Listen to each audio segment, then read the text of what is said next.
descendu dans mon jardin pour y cueillir du romarin. Pas du tout.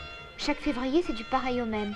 Que d'eau, s'écrient tous les Macmahons de Villeneuve-Saint-Georges qui décampent en vitesse parce que sur eux s'abat l'avalanche de neige métamorphosée par la printanière apparition du soleil entre les Alpes et la région de l'Île-de-France, d'où je pars tous les matins pour aller en autobus jusqu'à Paris. Ce déluge, quelle tuile! Heureusement que mon cousin Bébert, dit les pieds plats, passait prosaïquement dans le paysage.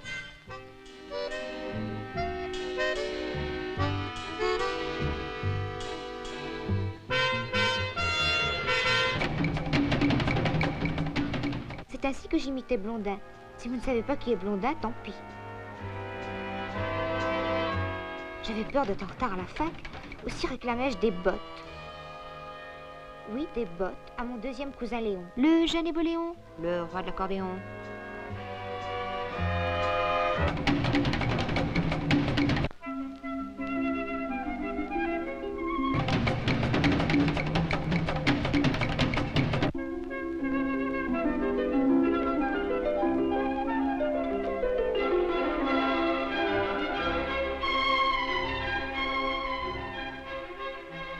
Je sentais l'eau plotter mes jambes en même temps que je la voyais envahir les garages, les caves, les salons.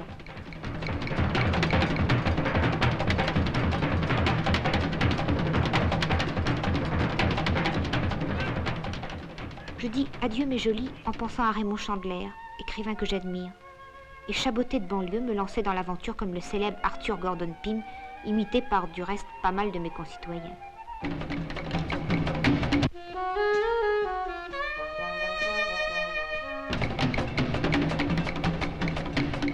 Le père Franju me hurla que les autobus ne marchaient pas vu les inondations. Du latin in, sur et unda, onde.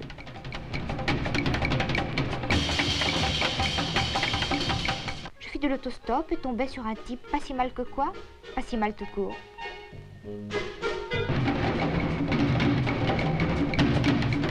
Nous fonçâmes ensemble sur Paris. L'important c'était de prendre les inondations de vitesse avant que la nationale, je ne sais pas combien, ne soit ou ne fut, je ne sais jamais non plus, coupé.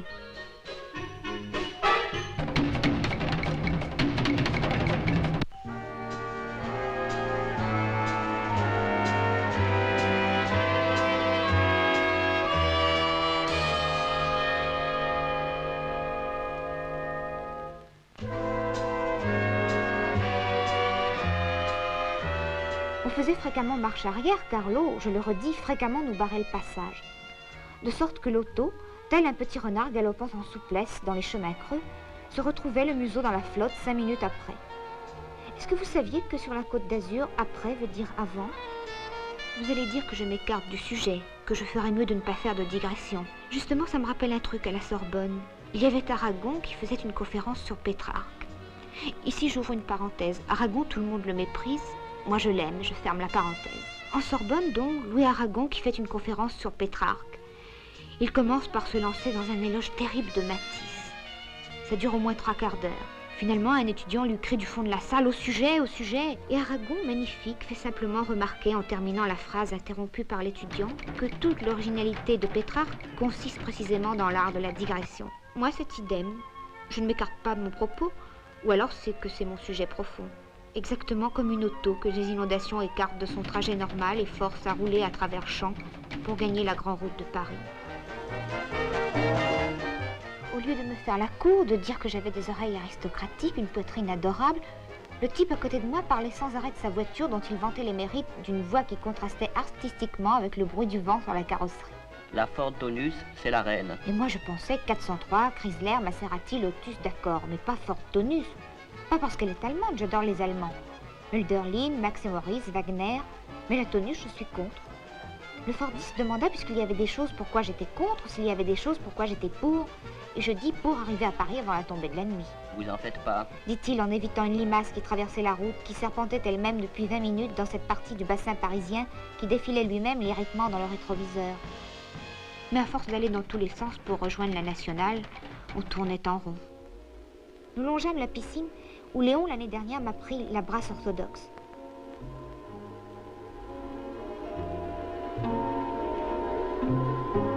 On était donc revenu à notre point de départ. Nous croisâmes Émile et Gaspard. Ils nous hurlèrent d'essayer par Villeneuve-le-Roi. Trop tard. On était cernés par les inondations. En France, c'est toujours pareil, dis-je. On dit que vous êtes libre, mais ce n'est pas vrai. La preuve. Pourtant, la liberté en France n'est pas un vain mot. Paris, par exemple. C'est la seule ville du monde où l'on peut marcher dans une avenue qui s'appelle Staline et déboucher dans un boulevard nommé Nicolas II. Donc la France est un pays libre. Mais on pouvait toujours repasser pour être libre d'aller à Paris. Résultat, Nous décidâmes de continuer à pied.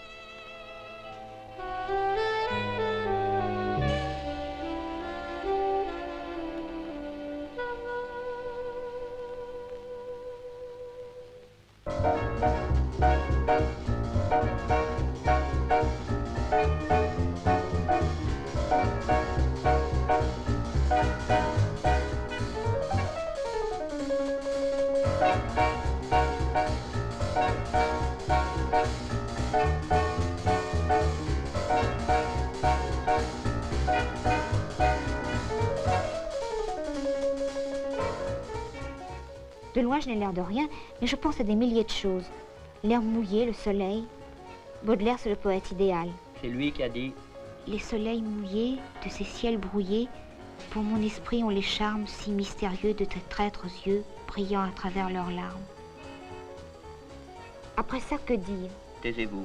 Ok, je me tais, oui. D'habitude, je me fiche de l'image. C'est le texte qui est important. Mais cette fois, j'ai tort, parce qu'ici, tout est beau. Pas de bruit, pas de musique, silence. Et maintenant, vous allez voir comment la jeune fille se laissera séduire par le loup. Il m'embrassa.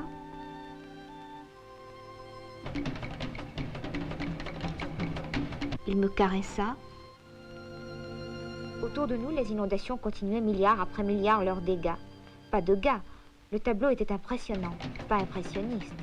Si on serait embrassé, qu'il dit. Non. On a bien le droit de rigoler, qu'il ajouta.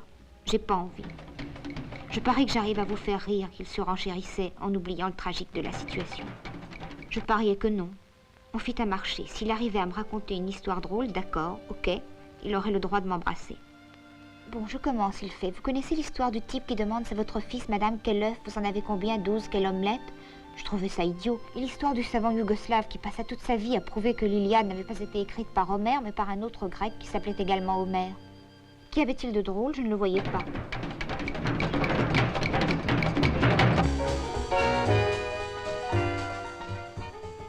Et l'histoire, il enchaîna des deux fous qui se racontent des histoires drôles. Vas-y, dit l'un, commence. 18, dit l'autre. Fantastique. À toi maintenant, 23. Zut, je la connaissais. Mais moi aussi, je la connaissais déjà par cœur. Il fit la grimace en voyant que c'était le bide. Et l'histoire du prince Yusupov, vous la connaissez? Ni oui ni non. Bon, j'y vais. Ça se passe chez le prince Rachevski. Il donne un grand dîner en l'honneur du prince Yusupov, l'assassin de Raspoutine.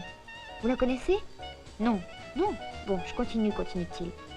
Le prince Yusupov accepte de venir, à condition que l'on ne parle surtout pas de Raspoutine. Cher ami, lui dit Rachevski, je vous le promets, d'ailleurs, on ne parlera même pas de la Russie. Mais à la fin de la soirée, un invité demande à être présenté au prince. Rachevski l'amène devant Yusupov et s'incline en disant « Permettez-moi de vous présenter le prince Raspoutov ». Fallait-il rire ou pleurer?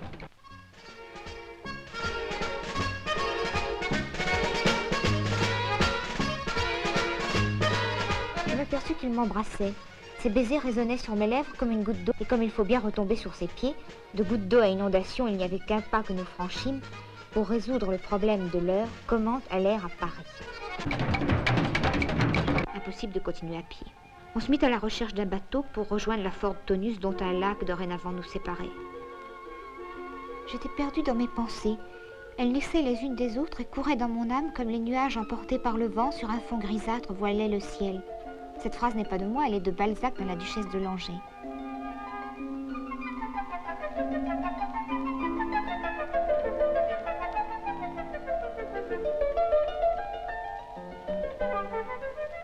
Alors que l'on passait, sans transition, d'un décor à l'autre, mon infortuné camarade dit que je n'étais pas une fille sérieuse.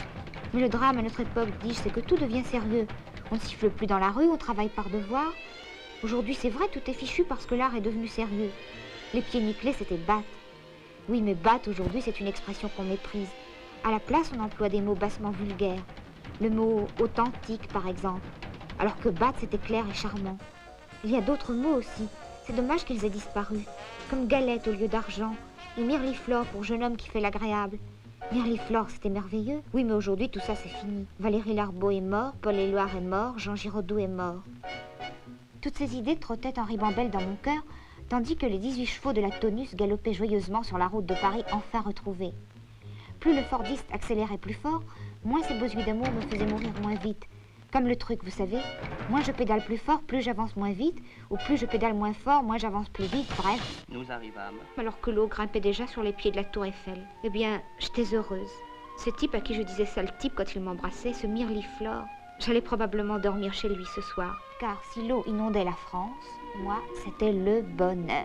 Sachez que c'est un film de François Truffaut et Jean-Luc Godard. Michel Latouche a signé la photo et Roger Flétou dirigeait la production au nom de Pierre Bromberger en hommage à Max Sennett pour les films de la Pléiade. Numéro de censure 21 69 6. Voilà, mesdames, messieurs, c'est la fin.